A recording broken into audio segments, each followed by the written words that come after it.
Israel হামলা অব্যাহত রাখলে কোনো যুদ্ধবিরতির কথা বিবেচনা করবে না বলে আঞ্চলিক মধ্যস্থতাকারী কাতার ও ওমানকে স্পষ্ট জানিয়েছে ইরান।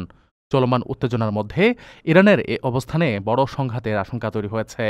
আলোচনা সংশ্লিষ্ট এক কর্মকর্তা এই তথ্য জানান বলে খবর প্রকাশ করেছে বার্তা সংস্থা রয়টার্স। তিনি বলেন, কাতার ও ওমানকে ইরান স্পষ্টভাবে জানিয়ে দিয়েছে তারা কেবল তখনই বাস্তবিক অর্থে আলোচনায় বসবে যখন ইসরায়েলে চালানো হামলার জবাব সম্পূর্ণ হবে। সূত্রের বরাত দিয়ে ব্রিটিশ গণমাধ্যম দ্য গার্ডিয়ানের খবরে বলা হয়েছে, ইরান বর্তমান পরিস্থিতিতে যে কোনো যুদ্ধবিরতির প্রস্তাব কঠোরভাবে প্রত্যাখ্যান করেছে।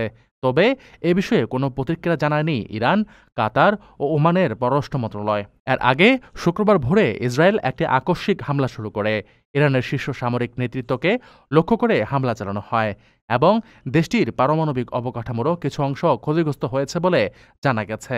ইতিমধ্যে অভিযান আরও কঠিন হবে বলে হুঁশিয়ারি দিয়েছে ইসরায়েল। এর জবাবে ইরানও কঠোর প্রতিশোধের প্রতিশ্রুতি দিয়েছে। তেহরান বলেছে, ইসরায়েলের বিরুদ্ধে তারা নরকের দরজা খুলে দেবে। এই পরিস্থিতিতে চলমান সংঘাত আরও তীব্র আকার ধারণ করার আশঙ্কা তৈরি হয়েছে।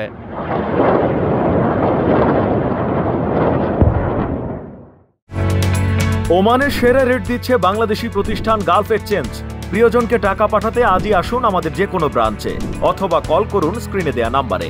গালফ এক্সচেঞ্জ, বাংলাদেশিদের প্রিয় এক্সচেঞ্জ।